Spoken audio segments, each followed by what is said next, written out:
Good morning बेटा, good morning.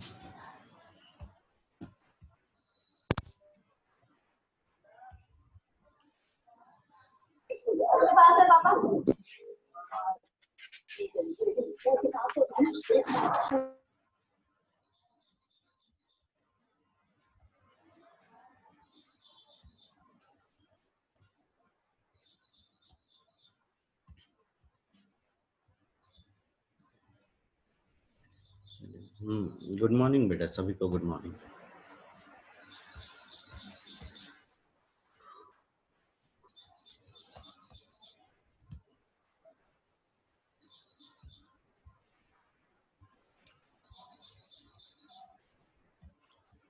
चलो, जो लोग आ गए हैं, कोई डाउट डाउट नहीं आया किसी को भी? सेकंड चैप्टर से किसी को भी डाउट नहीं आया है? सबको सब क्लियर है?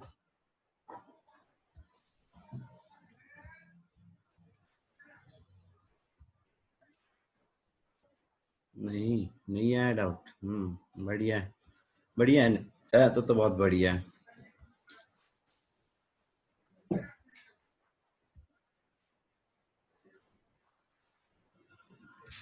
चलो, आज वैसे टाइम का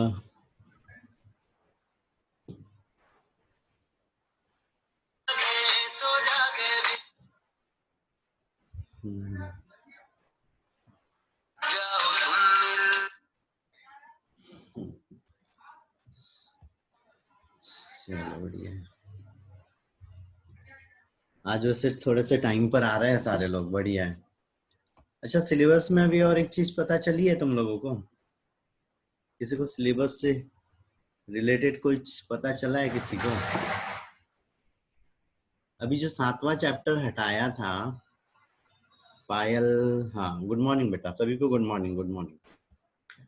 अभी जो 7वां चैप्टर हमारे 12th वाले पोर्शन से जो हटाने का चल रहा था, इवॉल्वेशन, लगभग लगभग वो पूरा ही हटा दिया था। उसमें कुछ चीजें बची हुई थी, उसको फिर से ऐड करने का बोल रहे हैं सारे लोग, मतलब काफी लोग बोल रहे हैं। अच्छा, अभी एक और चीज थी, ये जो सिलेबस आया है, ये एनसीईआरटी और सीबीएसई के हिसाब से आया है ना? तो कंफर्म है कि हमारे एमपी गवर्नमेंट भी सारी चीजें को यही, क्योंकि हमारे यहाँ भी एनसीईआरटी है ना, तो इस चीज से वो नहीं होना कि एमपी बोर्ड का सिलेबस दूसरा रहेगा, बाकी बोर्डों का सिलेबस दूसरा रहेगा, नहीं, सबका सिलेबस लगभग एक जैसे ही रहना है ना। चलो, एक दो लोग और बचे हुए हैं।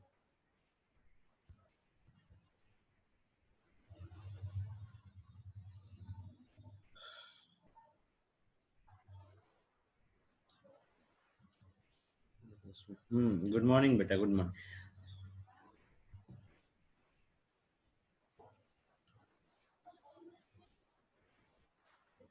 चलो, सारे लोग अपना माइक अनम्यूट करो बेटा। एक और कोई डाउट है तो मेरे को अभी बता दो, ताकि हम इस चैप्टर को एक साइड से क्लियर करते हुए चलते हैं, है ना? तो ऐसी आ गया खाने के लिए।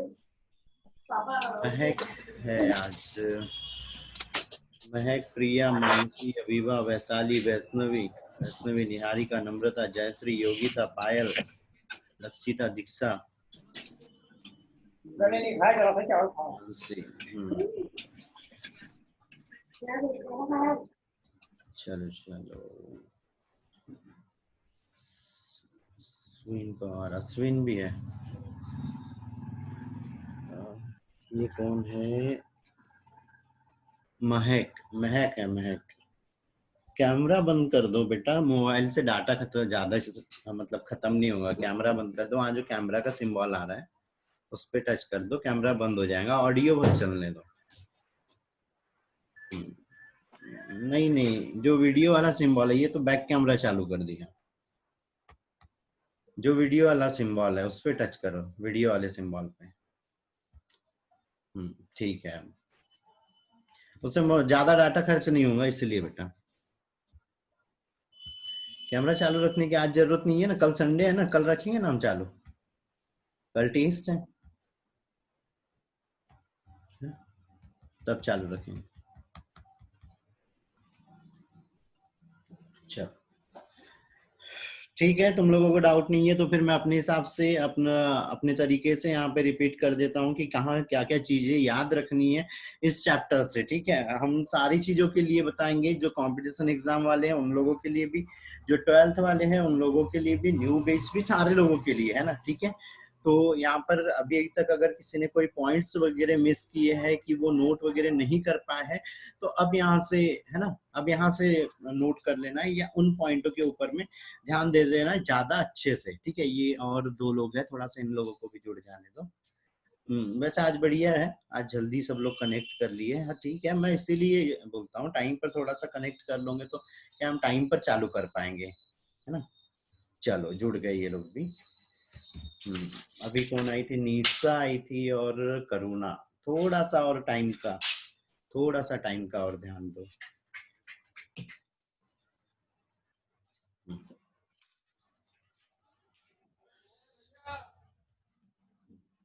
और ये कोई और आ गए तो चलो ठीक है। हम यहाँ पे पादपों में प्रजनन देख रहे थे, तो क्या चीज हो रही थी यहाँ पे, सबसे पहले हम कुछ स्ट्रक्चरों की बात करते हुए चलेंगे, है ना।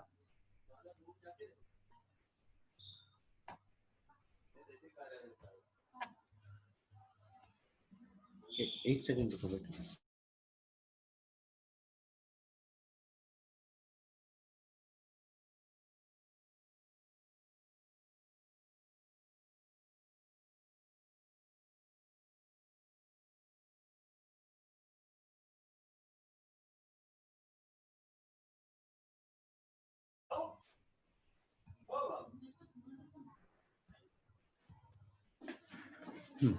चलो ये 2 लोग और जुड़ रहे हैं, इनको भी जुड़ जाने दो, हो गया फिर।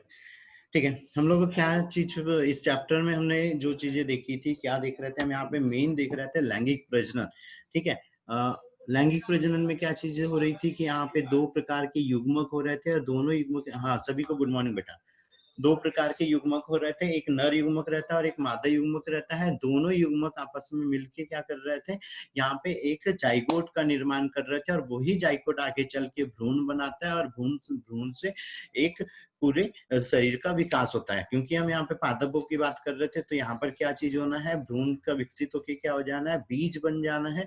और जो बीज बन रहा था वो कहाँ से बनता है, बीजांड से बनता है। बीजांड किसके अंदर में रहता है, ओरी में रहता है, और जब निषेचन हो जाता है तो ओरी परिवर्तित हो जाती है फल में। ठीक है, और जो बाहरी बाहरी जो एक्सटर्नल ऑर्गन रहते हैं, जैसे यहाँ पे पीटल हो गया, सीपल हो गया, स्टेमन हो गया, पिस्टल हो गया, ये सब चीजें क्या होती है, सूख के गिरने लग जाती है, और बीजांड या जो ओवुल है वो यहाँ पे बीज में परिवर्तित हो जाता है, ओरी जो है वो फ्रूट में परिवर्तित हो जाती है, फल का निर्माण। फिर यहीं पर याद रखना कि जो सत्य फल, 2 प्रकार के फल होते हैं, एक सत्य फल होता है और एक असत्य फल होता है। असत्य फलों का निर्माण इस ओवरी को छोड़ के अदर भाग से होता है, और जो सत्य फल है उनका निर्माण यहाँ जो ओवरी है इसके मांसल होने से हो जाता है। ठीक है, अगली चीज, अभी यहाँ लास्ट लास्ट एक ईयर में क्वेश्चन पूछा गया था, यहाँ पे ये एंथर दिख रहा है ना, इस एंथर के पास में यहाँ ये किसके द्वारा जुड़ा हुआ है, कनेक्टिव से फिलामेंट और एंथर दोनों चीजें जुड़ी हुई है, और यहाँ पर क्या चीज है, ये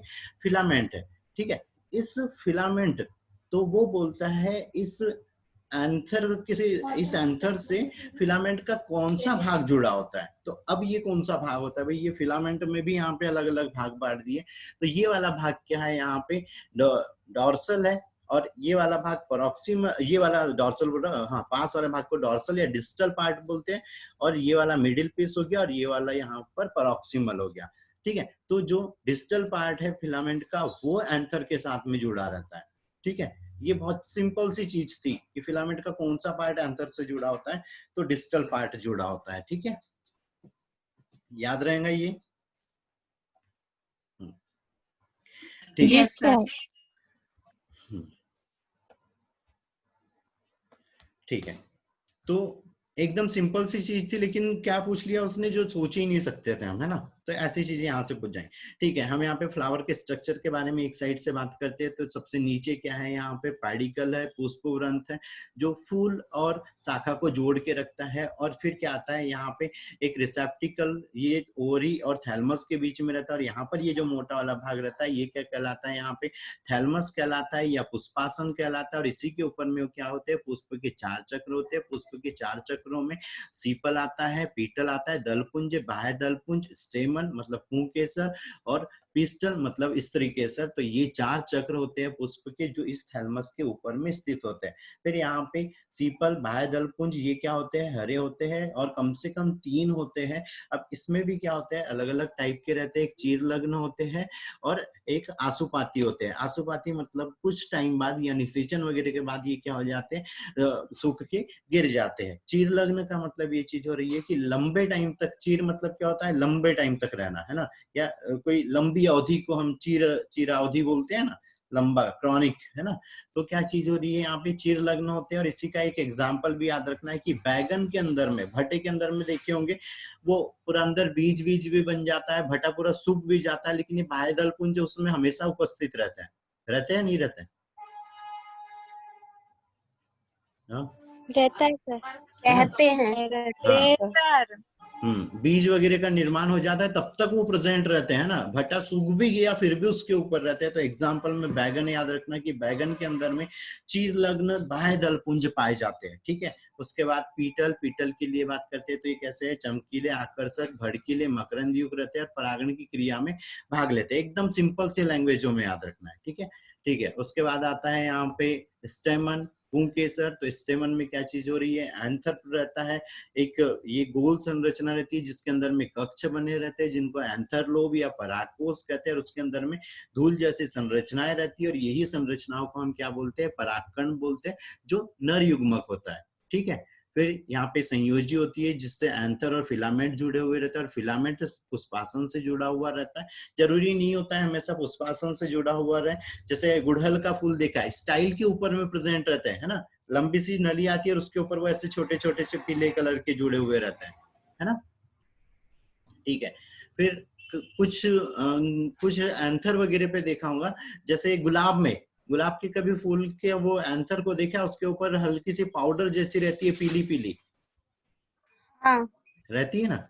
हाँ, तो वो क्या चीज है, पॉलन डस्ट है ना, जो क्या करती है, उसको एक तरह से प्रोटेक्शन भी प्रोवाइड करती है। दूसरी चीज, कीट वगैरह को आकर्षित करने का भी कार्य करती है। ठीक है, उसके बाद पिस्टल, पिस्टल में 3 भाग होते हैं, स्त्रीकेसर में 3 भाग होते हैं। सबसे पहला है स्टिग्मा, सबसे ऊपरी भाग होता है वर्तिकाग्र, और इसी के ऊपर क्या होती है, यहाँ पर छोटी छोटी यहाँ पे रोम जैसी संरचनाएं होती है, और यहीं पर सेलुलोज, रेजिन, कुछ ग्लूकोज, कुछ शर्कराओं का क्या होता है, यहाँ पे स्त्रावन होता है, जिसके कारण परागकण को अनुकूलित इन्वायरमेंट मिलता है, और वो यहाँ पे अंकुरित हो जाता है, और अंकुरित होकर परागनली बनती है, जो ये लंबी नली की जैसी संरचना, स्टाइल या वर्तिका, है ना, शायद वर्तिका ही, हाँ, स्टाइल को वर्तिका। ठीक है, उससे होती हुई कहाँ जाती है, ओरी में जाती है। और ओरी एक गोल खोखली संरचना रहती है स्टार्टिंग में, लेकिन बाद में जब इसमें विकास होता है तो इसमें क्या बन जाते हैं, बीजांड बन जाते हैं, और बीजांडों की संख्या सब में अलग अलग हो सकती है। ठीक है,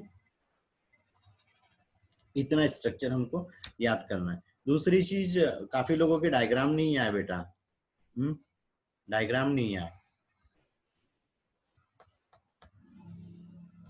क्या कर रहे हो सब, हाँ।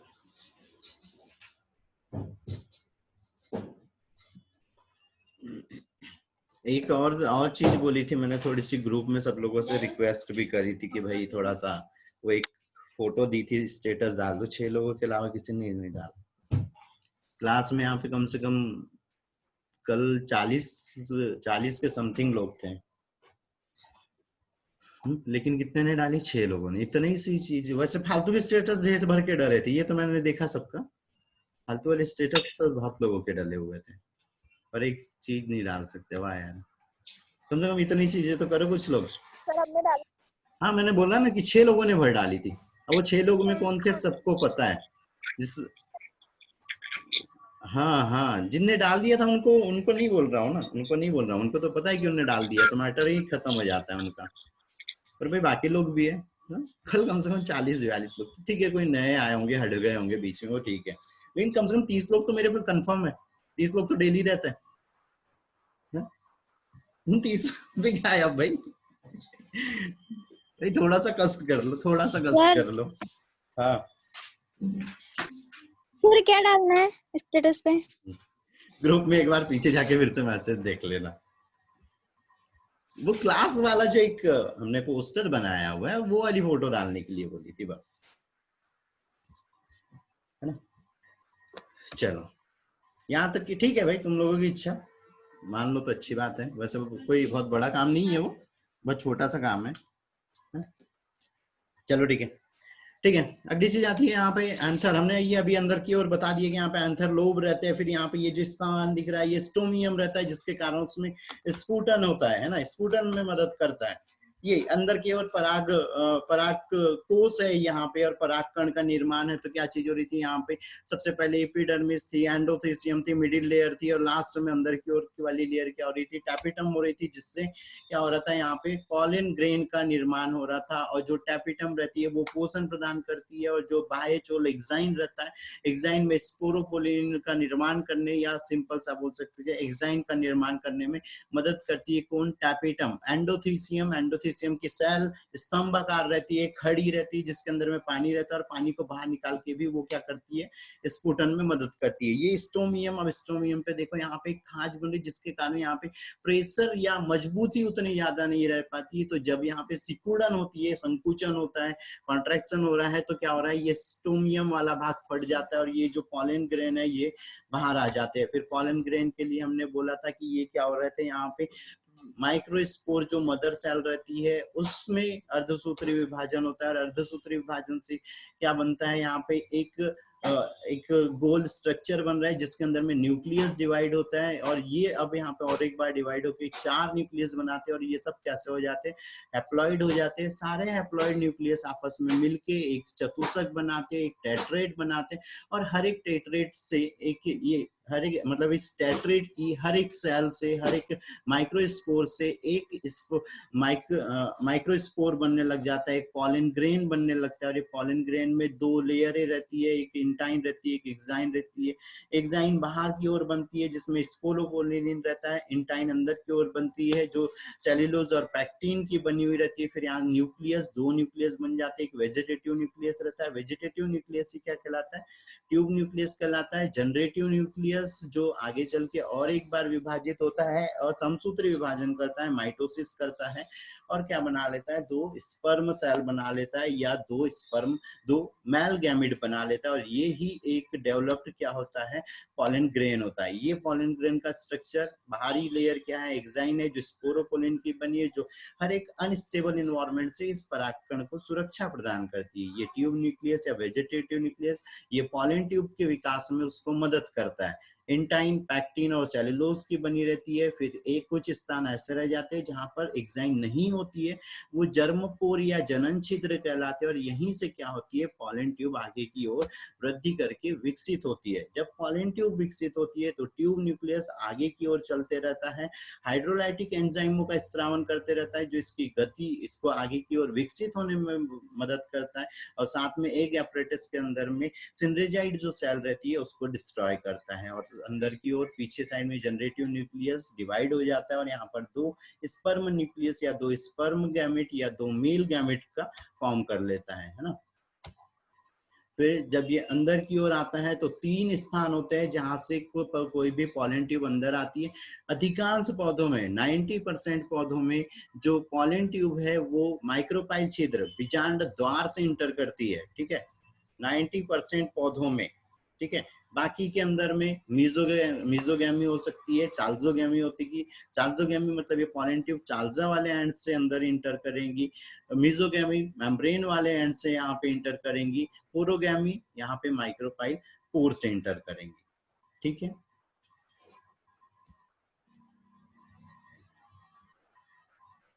आवाज आ रही है मेरी सारे लोगों को?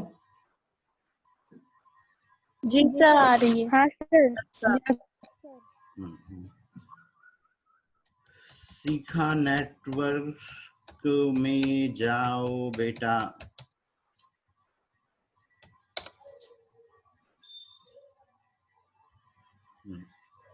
ठीक है। फिर हमने ओवरी के लिए बताया था कि अंदर की ओर क्या हो रही थी, खोखली संरचना थी, मरासमैटिक सेल रहती है, उसमें डिवाइडेशन होता है और एक यहाँ पे मादा युग्मकोद्भिद बनता है। और मादा युग्मोद्भिद, यहाँ पे एक क्वेश्चन आता है कि मादा युग्मोद्भिद किसके समतुल्य होता है। तो ये जो मादा युग्मकोद्भिद है कौन है, ये भ्रूण कोष है। तो ये किसके समतुल्य होता है, बीजांड के समतुल्य होता है। ठीक है, आंसर उसमें आता है बीजांड के समतुल्य होता है। काफी बार पूछा गया, एकदम सिंपल सी चीज है, तो ये चीज याद रखनी है। ठीक है, या नर युग्मोद्भिद के समान, वो बोलेगा नर युग्मोद्भिद परागकोश के समान कौन सी मादा संरचना होती है, तो भी क्या आएगा बेटा, उसमें बीजांड ही आएगा। ठीक है, नर युग्मोद्भिद के समान मादा के अंदर में कौन सी संरचना होती है, ये चीज पूछेगा वो। ठीक है, क्लियर, उसने कुछ बोला ही नहीं फीमेल के पार्ट का। ठीक है, लेकिन यहाँ पे क्या चीज आएगा, उधर जहाँ पे परागकोश का निर्माण हो रहा था, यहाँ पे एग का जहाँ पे निर्माण हो रहा है, वो वाली हमको स्ट्रक्चर बताना है। तो यहाँ पे क्या है बेटा, उसमें बीजांड या ओवल है। ठीक है, अब बीजांड का स्ट्रक्चर, बीजांड में यहाँ पर एक व्रंत होता है जो ओरी के साथ में जुड़ा होता है, जिसको हम फ्यूनिकल कहते हैं। यहाँ पर कुछ स्पेसिफाइक सेल्स रहती है जो हाइलम बनाती है। ऊपर साइड में और एक यहाँ पे ग्रुप रहता है स्पेसिफाइक सेल का जो चालजा बनाती है। फिर यहाँ पर क्या होता है, दो आवरण रहते हैं इस एंडोस्पोर के, है ना, इस भ्रूण कोश के चारों ओर। और ये क्या कहलाते हैं, इनर इंटीगमेंट और आउटर इंटीगमेंट। एक स्थान ऐसा रह जाता है यहाँ पर कोई इंटीगमेंट लेयर नहीं रहती है, ये माइक्रोपाइल पोर या माइक्रोपाइल छिद्र या बीजांड द्वार कहलाता है। ठीक है, फिर अंदर की ओर यहाँ पे भ्रूण कोश में 8 कोशिकाएं रहती है, जिसमें से 3 चालजा एंड की ओर रहती है। और ये क्या बनाती है, एंटीपोडल सेल, या इनको क्या बोलते हैं, प्रतिमुखी कोशिका। बीच में 2 केंद्रक आके जमा रहते हैं और ये क्या कहलाते हैं, पोलर न्यूक्लियस, या इन्हीं को क्या कहते हैं हम, सेकेंडरी। जब ये दोनों आपस में मिक्स हो जाते हैं तो ये कहलाते हैं सेकेंडरी न्यूक्लियस। नीचे की ओर माइक्रोपाइल पोर की ओर भी 3 रहती है, जिससे 2 सेल क्या रहती है यहाँ पे, सिंड्रेजाइट सेल रहती है, और एक ये जो रहती है ये एक सेल रहती है ना, ये तो पानी लग गया, एक सेल रहती है। ठीक है, ठीक है। फिर यहाँ पर इस एक सेल से आगे चल के जब यहाँ पे परागनली अंदर इंटर आती है, तो वो मेल गैमेट के साथ में यहाँ पे फर्टिलाइज होते हैं और क्या बनाता है, एम्ब्रियो बनता है यहाँ एक एपरेटस के पास में। और ये सेकेंडरी न्यूक्लियस के साथ में एक मैगल गैमेट आके यहाँ पे भ्रूण कोश बना लेता है। फिर ये अलग अलग प्रकार के बीजांड थे, इनके प्रकार और डायग्राम याद रखने बेटा। ठीक है, फिर यहाँ पे भ्रूण कोश का विकास है कि विकास कैसे हो रहा है, तो क्या चीज हो रही है यहाँ पे, ओवुल के अंदर में, बीजांड के अंदर में क्या रहती है, ऑर्की स्पाइरल सेल रहती है। और इसी ऑर्की स्पाइरल सेल में क्या होता है, डिवाइडेशन होता है।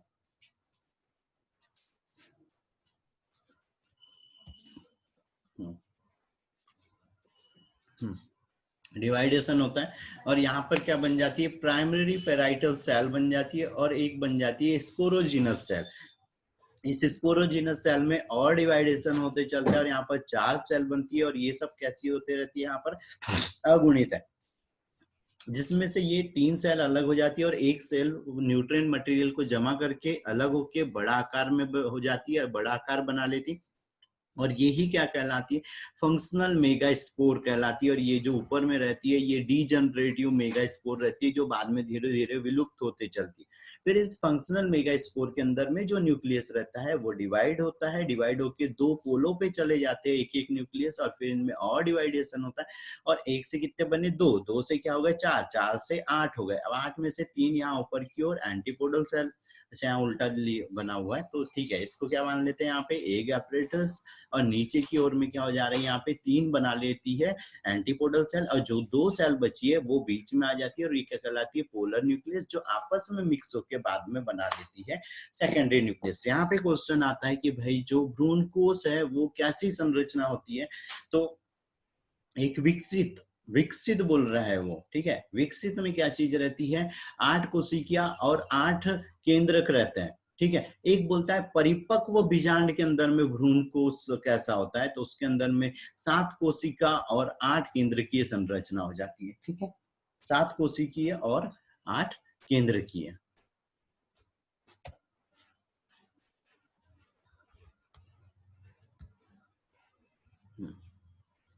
ठीक है, ये वाला स्ट्रक्चर बहुत अच्छे से याद रखना बेटा। फिर बारी आ रही है परागण। परागण में यहाँ पे अलग अलग प्रकार के हमने परागण बोले थे, स्वपरागण और परपरागण। और परागण में क्या चीज हो रही है कि एंथर से परागकण का निकल के मादा पुष्प के मादा जनन अंग के स्टिग्मा पे जाना क्या कहला रहा है? ये प्रोसेस परागण कहला रही है। और परागण में क्या होता है? यहाँ पे दो प्रकार का होता है, स्वपरागण, परपरागण। स्वपरागण जब एक ही फूल के परागकण उसी फूल के वर्तिकाग्र मतलब स्टिग्मा तक जा रहा है, वर्तिकाग्र तक जा रहा है, तो वो क्या कहलाते हैं यहाँ पे? स्वपरागण। परपरागण में क्या हो रहा है? एक फूल से दूसरे फूल और दूसरे पौधे के फूल तक जा रहा है, तो वो कहला रहा है यहाँ पे परपरागण। इनके लाभ हानि और इनके टाइप भी याद रखने बेटा,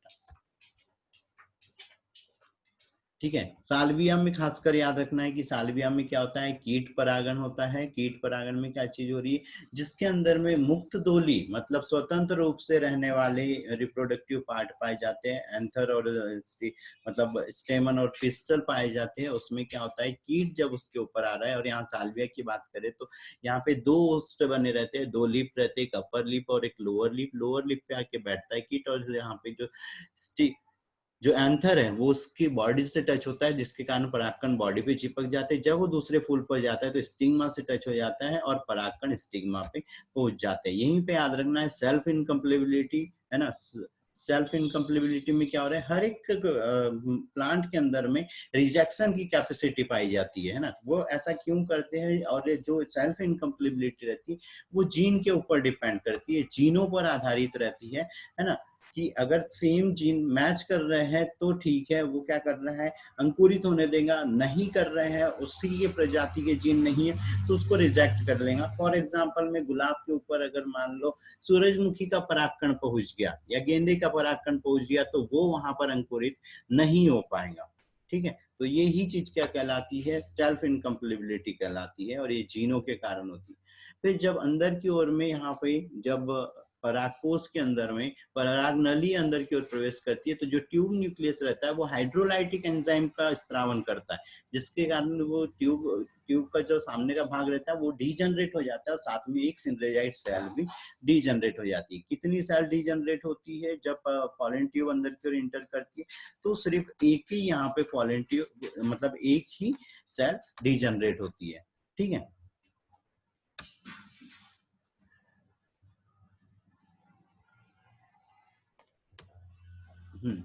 अब बारी आती है डबल फर्टिलाइजेशन। तो डबल फर्टिलाइजेशन जैसे नाम में ही वो चीज आ रही है कि भाई दो बार फर्टिलाइजेशन होता है, और यही प्रोसेस क्या कहलाती है यहाँ पे?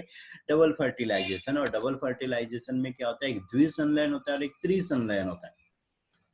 तो डबल फर्टिलाइजेशन, दो हमारे पास यहाँ पर मेल गैमेट थे, दो मेल गैमेट थे, तो एक क्या हुआ? इस एग के साथ में मिल गया और यहाँ पर क्या बना लिया? एम्ब्रियो बना लिया। और ये कैसी संरचना है? यहाँ पे 2n है, और दूसरे वाले ने यहाँ पर आके क्या बना लिया? भ्रूणपोष बना लिया। और ये कैसी रहती है? त्रिगुणित संरचना रहती है, क्योंकि यहाँ पे दो युग्मक संलयित होती है, इसीलिए इसको क्या बोलते हैं? यहाँ पे द्विसंलयन। यहाँ पर तीन युग्मक संलयित होते हैं, इसीलिए इसको बोलते हैं त्रिसंलयन। लेकिन इस प्रोसेस में यहाँ पर दो बार निषेचन हो रहा है, इसीलिए इसको द्विनिषेचन और त्रिसंलयन प्रोसेस भी बोलते हैं, ठीक है। और इसी के द्वारा क्या होता है? आवृत्त बीजी पौधों में बीज का निर्माण होता है, ठीक है। इसकी खोज SG निवासिन ने करी थी।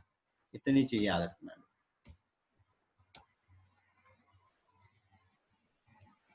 फिर बारी आती है निषेचन के बाद जो भ्रूणपोष बनता है, उस भ्रूणपोष में प्रकार तो तीन प्रकार मेन रहते हैं।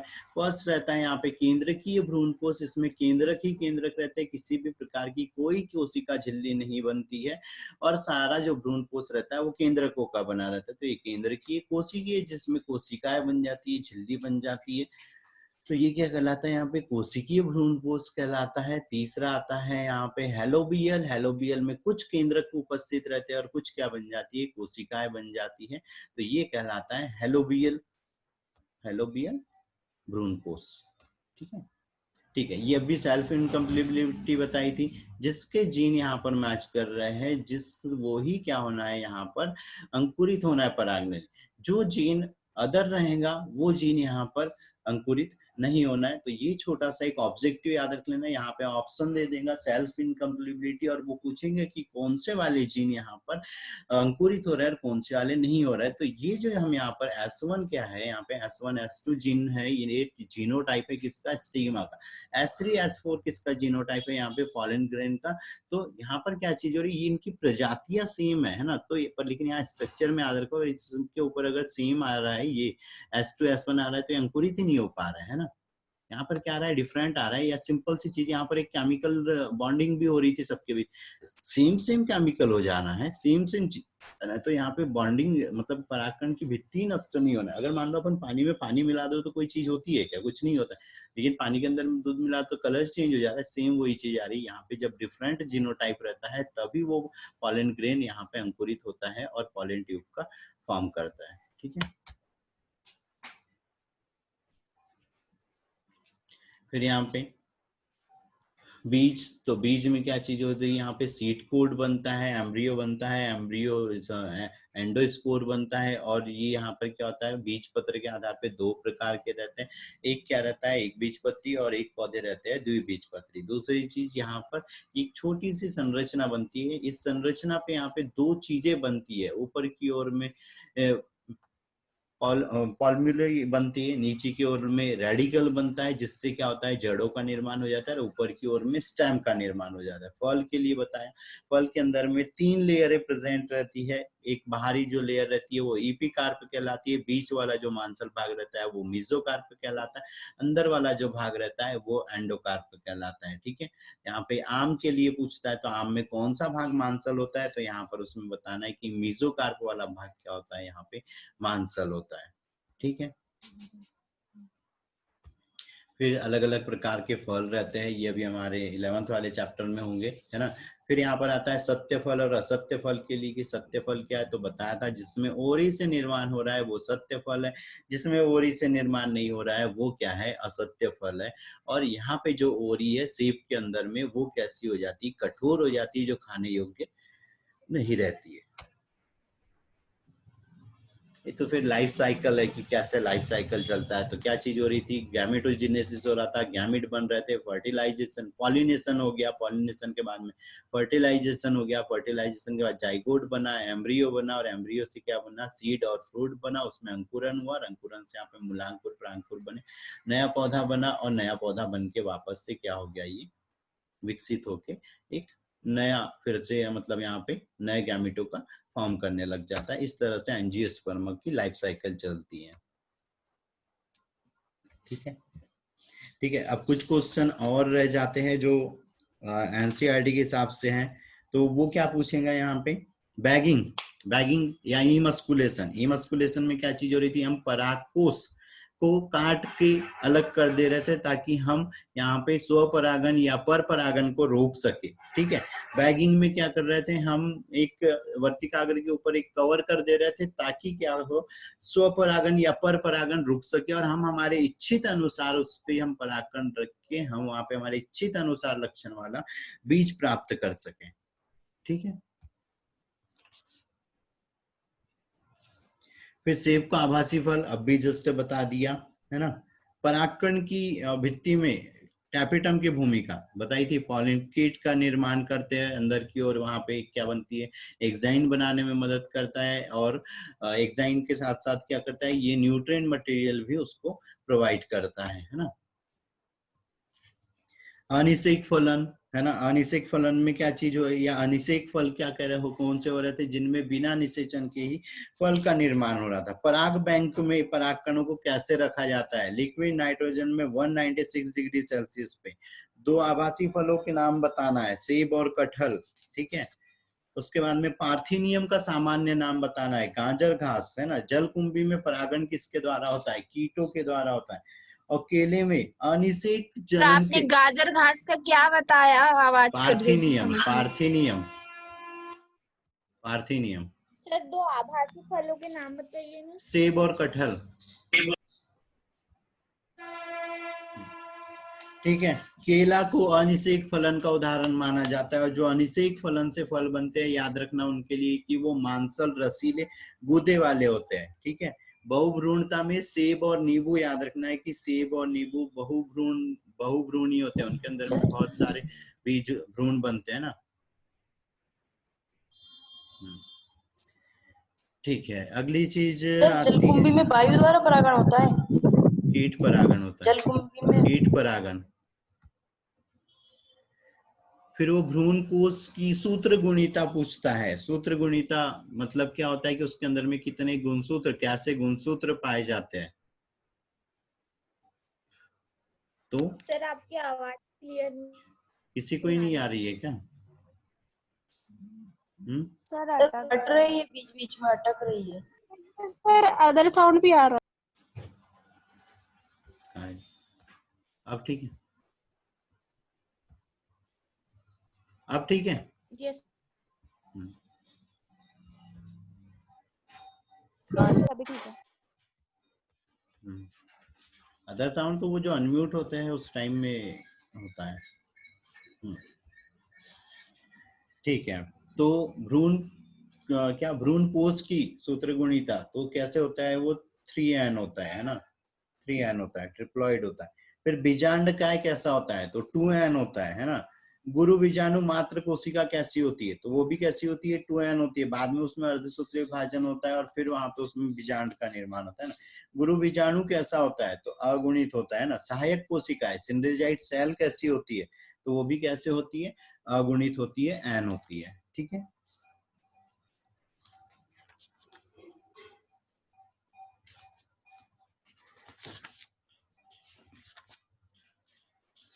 फिर गुरु बीजाणुधानी किसके समतुल्य होती है, अभी बताया था बीजांड के समतुल्य होती है ना, बीजांड के समतुल्य होती है। परागकण की बाह्य भित्ति किसकी बनी होती है, स्पोरोपोलिनिन की। बिना निषेचन के फल बनना क्या कहलाता है, अभी जस्ट आया था एग्जाम में, अनिषेक फलन। बीज का क्या कार्य है, पौधों का वितरण करना, वो निषेचन के लिए मतलब निषेचन को रोकना, जल को समाप्त कर देना, और उसके बाद में क्या चीज कि भ्रूण की रक्षा करना, भ्रूण की रक्षा करना।